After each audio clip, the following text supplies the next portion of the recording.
Intel Lunar Lake benchmarks. They are out. They came out, let me see, 3 days ago on the 24th. And, you know, essentially Lunar Lake was a chip that has a big NPU, very similar to what Qualcomm brought out first and AMD brought out second. I know AMD argues they did come out first with a larger NPU, but there wasn't a whole lot of software to be able to take advantage of that. But the claims that Intel made on this chip were we're going to have superior performance and superior battery life.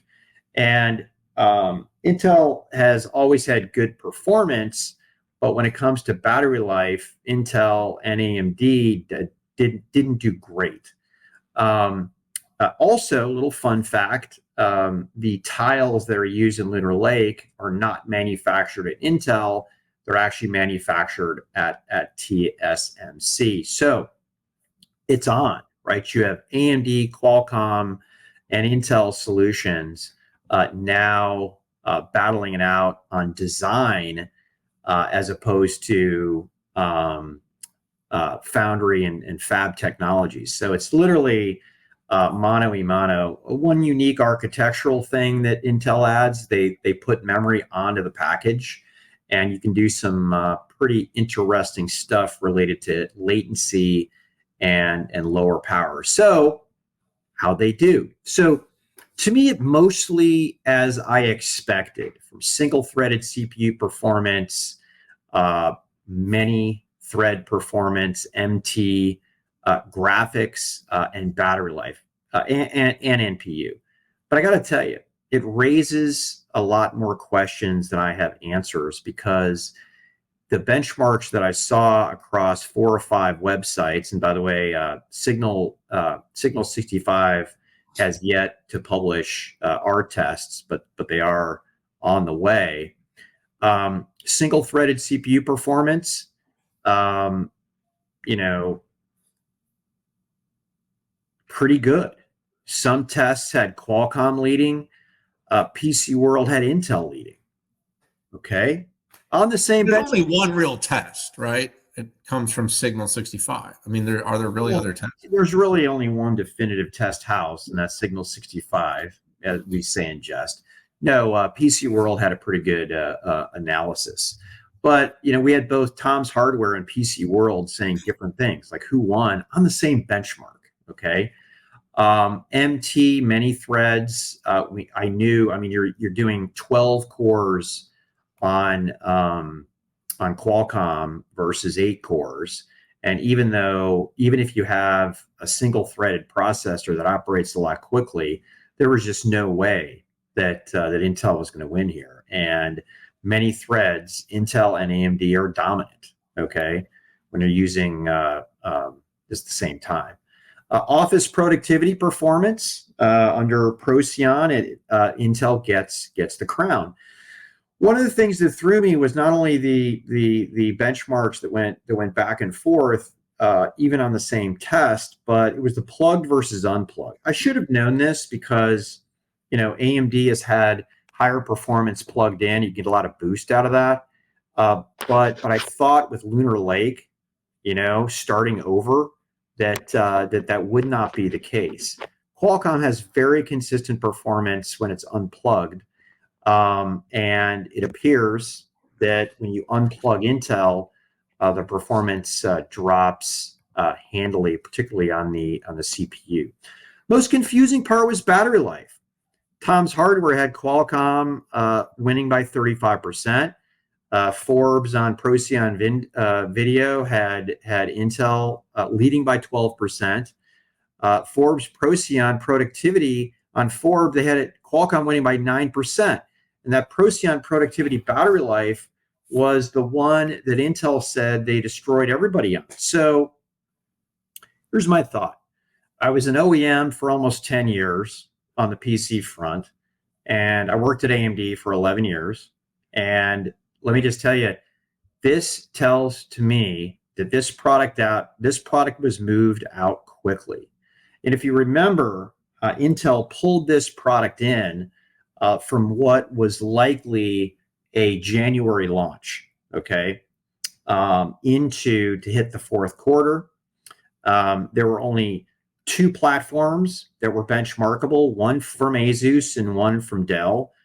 And if you compare that to the Qualcomm launch, I mean, it was Dumbo dropping multiple solutions from Lenovo, HP, Dell, and even Samsung. There could be power profile issues, right? That's what I've been told, which is, hey, when you need to benchmark something and when. But I think there's something in the firmware. There's got probably going to be an update that will probably give answers, and I'm leaning on Ryan to be able to have his team put some of this stuff into perspective. My final comment here is this was the 7 series, so there's 5, 7, and 9.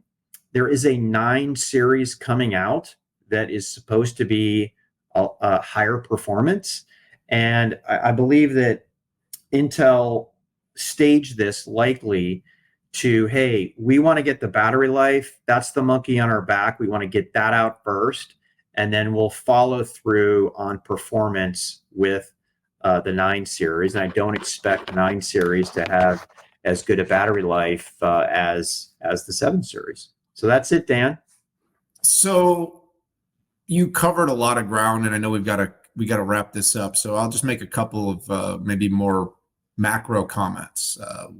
One is Signal 65 will be the arbiter, and we will put our thoughts out there. Look for Ryan Shrout on the Twitters or X, whatever you call it, to share some of that data as it comes out. We are looking at all of this stuff, and you're right. There were some good reviews, so I'm not saying there aren't others. I'm just saying we're going to do a very thorough job here. The second thing is that Pat, is I think what Intel got what Intel wanted, and I'm going to tell you what that is. It's not obvious. It's not obvious. I think there was some concerns that they were going to just get blown out across the board, and that would have been really bad for Intel. But with the combination of the design, with the tiles done at TSMC, they've been able to build a part that, again, even in one particular pub that says their battery life is better than the ARM in the ARM-based processor. That's kind of like even just creating a toss-up is a kind of a win for Intel. Look, I'm using a Qualcomm device every day. I'm really pleased with it. This is not a knock on what they're doing. I'm using almost all ARM devices now. It's just what's happened to come across my desk in recent. Having said that, Pat, the Lunar Lake part seems to be very competitive. That's what Intel needed here. They needed it to be very competitive. They needed it because remember, Intel's the incumbent here. So I believe it's the competition within a benefit of a doubt being so much better that is going to be what's required for a meaningful market shift. And so if Intel's number one goal, given its difficult times, Pat, was protect the moat that is your strongest business right now, these numbers do not give clear read to the channels, to the commercial customers, to the retailers that they have to go all in yet. I'm not saying the ARM stuff's not really good, Pat. I'm just saying I think for Intel, this was about as good as they could have hoped for in this current juncture. A pretty good set of responses and not a very clear output of who's better because it depends. And so that's where my takeaway was. You definitely dug into the depths, but I know we've got to roll. Dude, come on. I'll tell you when we got to roll. I'm the guy who has to roll. All right. We don't got to roll. Keep going then. No, that was really, I'm glad you gave the macro because that's the question is, how good does it need to be? Okay. Intel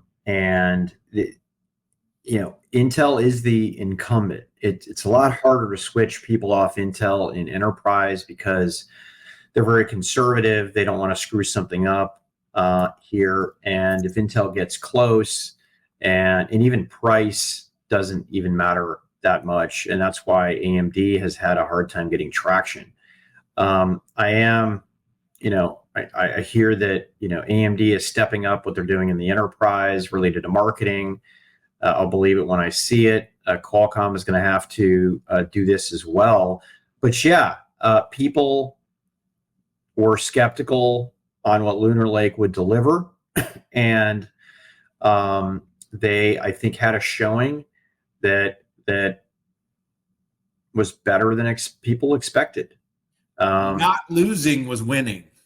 Yeah, now the YouTubers like Intel, destroyed Qualcomm and AMD, and I don't know what they were smoking. Yeah. Out there now. There's 2 reviews that I'm looking forward to. Linus Tech Tips, and maybe even maybe a hardware unboxed. But yeah, I mean it's competitive, which is great, right? Intel is competitive, right? And then you take the money cannon. Now, Intel is probably losing money on Lunar Lake. Okay.